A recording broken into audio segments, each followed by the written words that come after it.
And the first talk is by Iain MacPherson. He's one of the oncologists in Glasgow. He's a clinical lecturer in medical oncology, and he works in the Beats and West of Scotland Cancer Centre. So Iain, the next 15-20 minutes are all yours. Thank you. Thank you very much, Yazan, and thank you for the invitation, to speak today. And it is a real pleasure to be with you this evening. And I'm going to speak about neoadjuvant chemotherapy. This slide shows my disclosures. So I work at the Beats and West of Scotland Cancer Centre in Glasgow in the United Kingdom, and also the Beatson Institute, which is a translational cancer research laboratory. Now, given I'm speaking primarily to an audience of surgeons this evening, I thought I would be forgiven for having a slight digression at the start of my talk, and to show a photo of this gentleman. So this is Sir George Beatson, after whom both our cancer hospital and our cancer research laboratory are named. And Beatson was an incredibly forward-looking surgeon who was active in Glasgow in the 1890s. I think he'll be best known to you for his work in which he showed that oophorectomy was able to induce responses in inoperable and metastatic breast cancer. And he set up a small laboratory in the attic of the Glasgow Cancer Hospital, where he was the director. And actually the direct descendant of that laboratory is the Beatson Institute that you can see there now on the right-hand side. So I like to think that if Beatson were around today, he would be at the forefront of the neoadjuvant approach in the management of breast cancer, because he had a deep interest in the biology and the scientific basis of breast cancer, and in the interplay between surgery and systemic disease. So moving perhaps slightly more up to date, neoadjuvant chemotherapy in breast cancer is not new. We can trace this back at least to the 1980s and 1970s, and the initial indication was the treatment of patients with inoperable disease, where the administration of chemotherapy could potentially downstage that disease, converting the cancer to operability. Based on the success of this approach, the indications broadened to include patients with operable disease, but where downstaging could permit resection of a smaller volume of tissue, and so with better aesthetic outcomes, and in particular to facilitate breast conserving surgery where otherwise mastectomy would be required. Now, round about the same time, in the 1990s, questions were asked about the implications of neoadjuvant chemotherapy on long-term survival outcomes. And specifically, there was a hypothesis that giving chemotherapy earlier may be more active against the micrometastases that lead to subsequent metastatic recurrence. And this was tested in a number of trials, including large trials run by the NSABP in the United States and by the EORTC. And these studies really consistently showed that there was no real difference in long-term survival outcomes when the same chemotherapy was given before or after surgery. And more recently, these data have been amalgamated and analysed at the individual patient level by the Early Breast Cancer Trialist Cooperative Group, and really showing that these results hold, that we can give chemotherapy before or after surgery with broadly similar outcomes. Now, more recently, still, the indications for neoadjuvant chemotherapy have broadened again, and nowadays would include most patients with non-hormonal or HER2-positive cancers. So going back to these early trials, a key observation which has been shown time and time again is that those patients with a good response to their neoadjuvant chemotherapy had better long-term outcomes. And we now have high-level evidence that we can act on this prognostic information to actually impact on survival. And this underpins the recent guidelines, so the ESMO guidelines published in 2019 and the ASCO guidelines that are hot off the press. So ESMO recommend that a neoadjuvant approach should be preferred in subtypes highly sensitive to chemotherapy, triple negative and HER2 positive breast cancer. And they suggest this should be the case in tumours larger than 2 centimetres or where there is nodal positivity. ASCO similarly highlight neoadjuvant chemotherapy as the treatment of choice in triple negative or HER2 positive disease, in all but small node-negative tumours. And this is because in these patients, the presence or absence of residual disease after neoadjuvant therapy will alter the treatment recommendation of the medical oncologist in the adjuvant setting. So how can we use neoadjuvant response to guide adjuvant therapy? Well, a key assumption here is that there is a direct relationship between a drug's efficacy against the primary tumour and its efficacy against the occult micrometastatic disease, which leads to subsequent metastatic recurrence.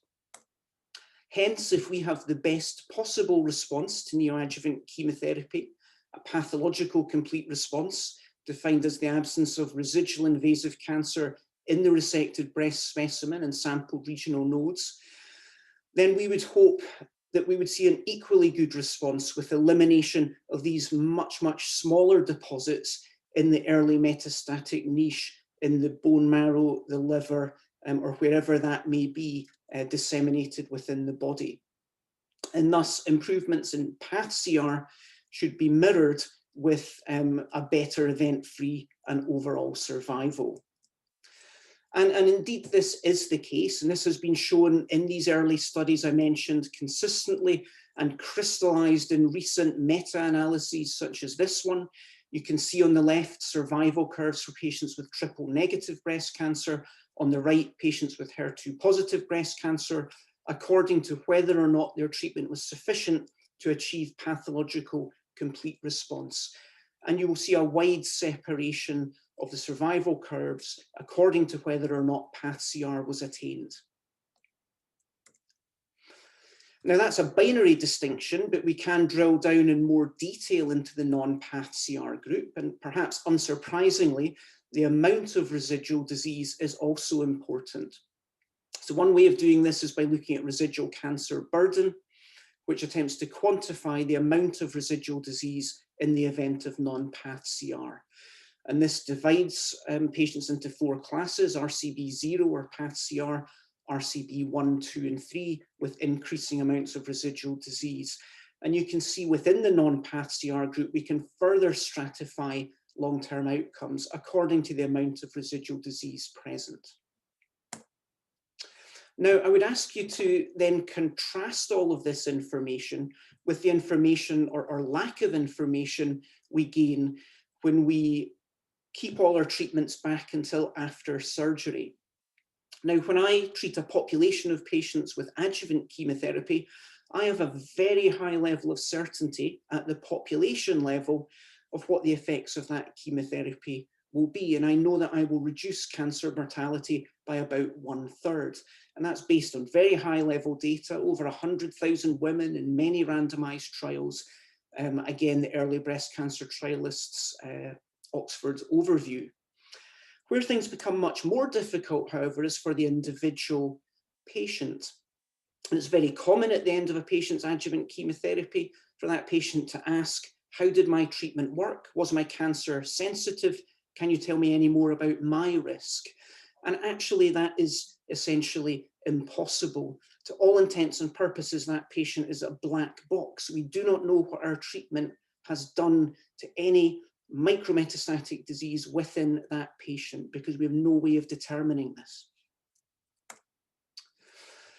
On the other hand, by giving treatment up front in the neoadjuvant setting, we can identify patients with resistance to the therapy they have received before their operation, and we can act on that information. So we now have a couple of studies in triple-negative disease and HER2-positive disease that allow us to act on this negative prognostic information to modify therapy.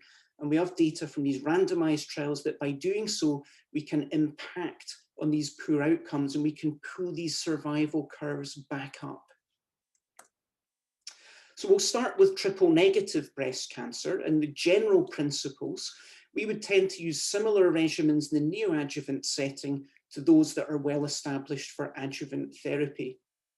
Usually this would consist of a sequential anthracycline taxane-based course of chemotherapy given for about 18 to 24 weeks. and we would expect about a third of patients to have a pathological complete response. More recently, there's been interest in the addition of different classes of agents to anthracyclines and taxanes, and in particular, the addition of platinum.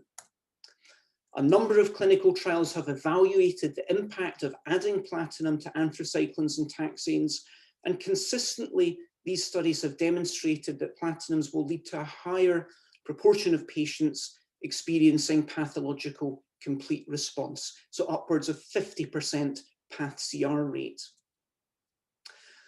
Whether this translates into improved long-term survival outcomes has not yet been definitively shown. The studies that have reported to date have been underpowered to address survival, and the bottom study called Brightness is powered to look at event-free survival, the results of which are pending. And so for this reason, the use of platinums just now is somewhat patchy. So we can certainly say if we add in platinum, we will increase our path-CR rate, but the effects of long-term survival remain unknown. And adding in a platinum does bring with it increased toxicity, in particular increased hematological toxicity, and the whole course of chemotherapy can be tougher for that patient to get through. And this is reflected in the recent guidelines, where both ESMO and ASCO state that platinums may be offered. It's difficult to give strong recommendations about the appropriate patient population. And certainly in our practice, and I think this is common in the UK, there has been increasing use of platinum over the last 2 or 3 years. But we wouldn't offer this to every patient with triple negative disease, rather those patients with more locally advanced tumours with more heavy nodal involvement, where the potential gain is greater. Now, despite the best neoadjuvant chemotherapy, approximately half of patients still will have residual disease and hence are in this group with a poorer prognosis. And this was addressed by a study called CREATE-X that reported in 2017.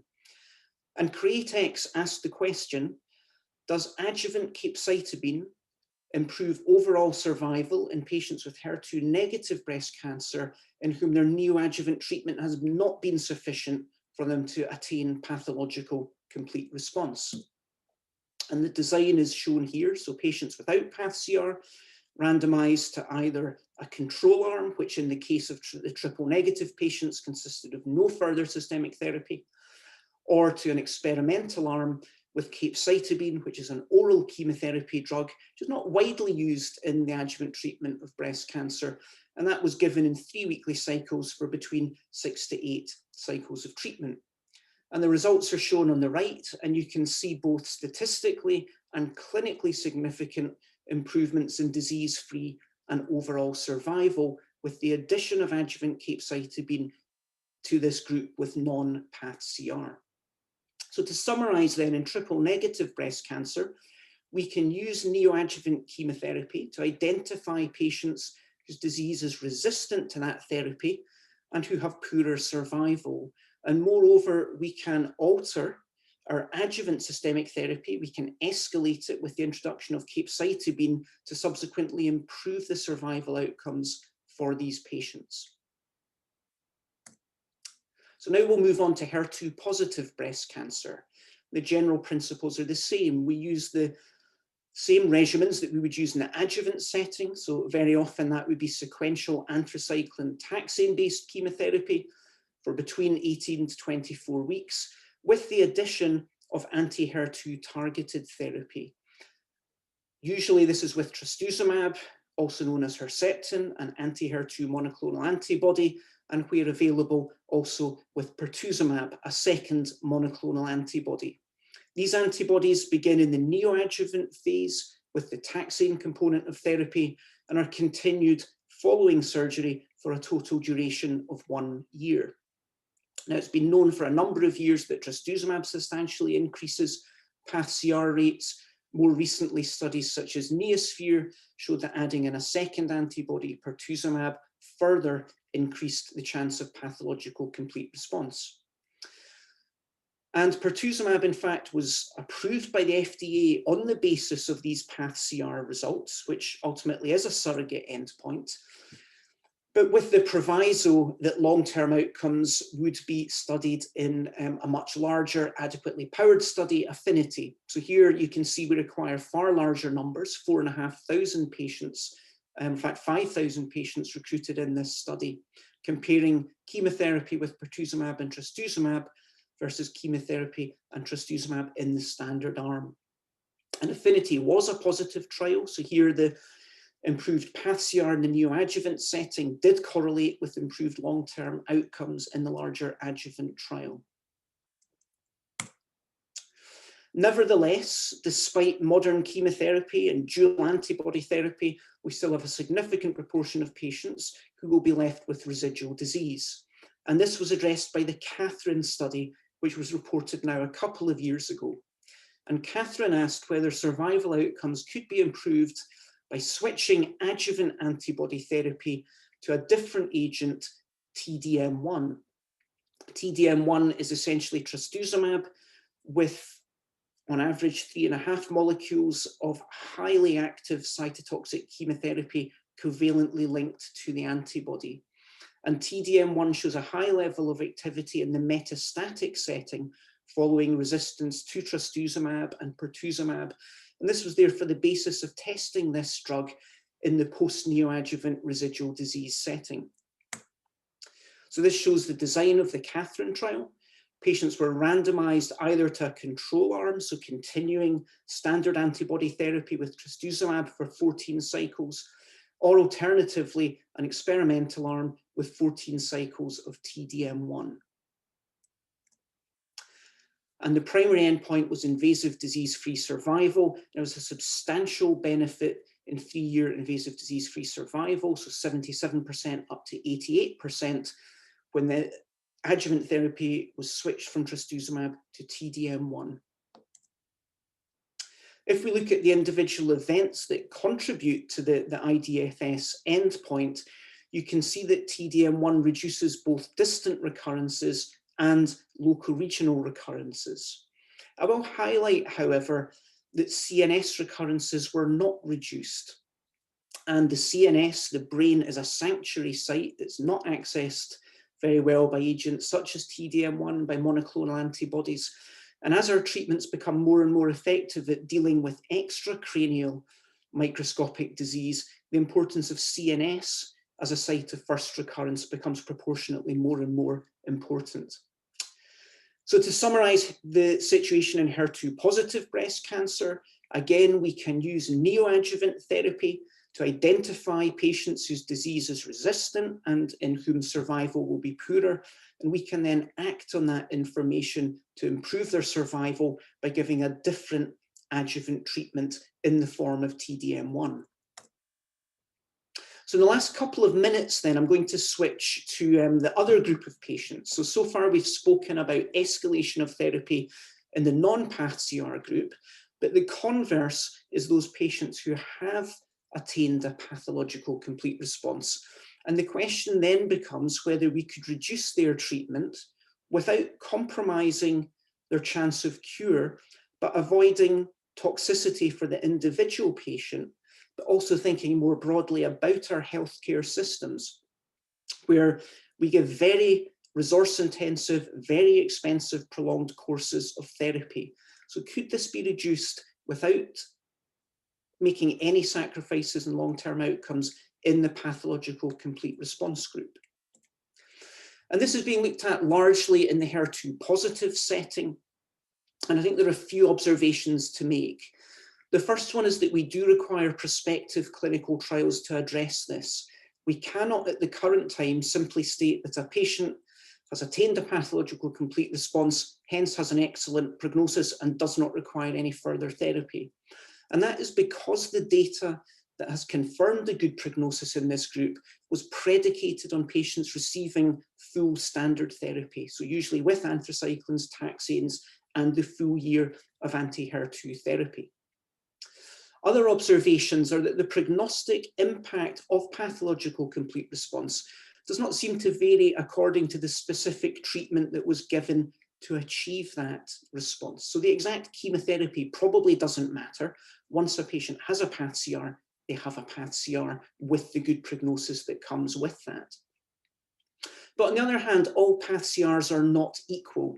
So even within the PathCR group, there are some patients with a higher risk of recurrence. And the greatest predictor of recurrence here is baseline stage. Particularly T3, T4, N2, N3, where even with PathCR, there are still a greater number of recurrences than in those patients with a lower baseline stage. So if we limit our consideration to patients with clinical stage T1, 2, N0 or 1 at baseline, then we know that these patients have about a 94% chance of being recurrence-free at 5 years. And when we get to this level of very high freedom from recurrence at 5 years, then we do need to start thinking about the toxicities of therapy, and even rare toxicities become proportionately more and more important in a group with such a good prognosis. So how could we approach de-escalation? Well, we could look at reducing the duration of antibody therapy. Is a whole year of antibody really required in patients after a PathCR? Alternatively, we could look at de-escalation of chemotherapy. And in particular here, the interest is in avoiding anthracyclines. So whilst highly effective, anthracyclines have a very small but absolute risk of serious cardiac damage and secondary hematological malignancy. Now, at the risk of stating the obvious, we can't de-escalate a therapy if it has already been given. So if we want to approach this, we need to look at regimens where the taxane and anthracycline component are potentially split with surgery sandwiched in the middle. A further observation is that after pathological complete response, there doesn't seem to be benefit in giving additional chemotherapy. And this was shown in a recent meta-analysis. So this is all patients with PathCR. The blue line is the survival curves for patients who also received adjuvant chemotherapy. The orange line, patients who did not receive adjuvant chemotherapy. The hazard ratio was identical. Now you can see there are very wide confidence intervals here, and these are really hypothesis generating data, but they do support the idea that after a pathological complete response, further chemotherapy may well not add any additional benefit. So these observations form the basis of a number of trials which are investigating de-escalation in HER2-positive disease, and I'll just highlight a couple here. Firstly, Compass HER2, a study being run in the United States, which is now open to recruitment. And in this study, patients will receive 12 weeks of taxane, trastuzumab, and pertuzumab, followed by surgery. Patients with PathCR receive no further chemotherapy, hence this is de-escalating anthracycline, but they will go on to receive the full year of trastuzumab and pertuzumab. In the UK, myself and Stuart, the next speaker, are leading a study called HER2 Radical, and this will be opening to recruitment later in the year. This study will recruit patients with limited baseline stage who have received non-anthracycline, taxane-based chemotherapy, again with trastuzumab and pertuzumab, and patients with pathological complete response will be enrolled, and they will continue trastuzumab to complete 9 cycles or 6 months of antibody therapy rather than 1 year. They will receive no further pertuzumab and no further anthracycline. So this is perhaps a more substantial de-escalation than in Compass HER2. So in summary, neoadjuvant systemic therapy is now the preferred approach for most patients with HER2-positive or triple-negative breast cancer. And notwithstanding all of the surgical benefits, this is because neoadjuvant treatment offers an individualized in vivo test of an individual patient's cancer sensitivity to the treatment that they have received. That gives very powerful prognostic information, and we can use that to adapt our adjuvant treatment to impact on long-term survival outcomes.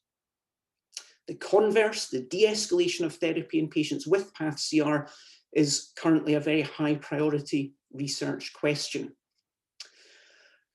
Finally, communication with patients is important. This is powerful prognostic information. Patients need to be aware of this, but also that non-PathCR does not inevitably reflect a poor outcome. And finally, I would wish to stress that all of these benefits that I've discussed are absolutely contingent on high quality surgery, imaging, pathology, and close multidisciplinary working. So thank you very much for your attention.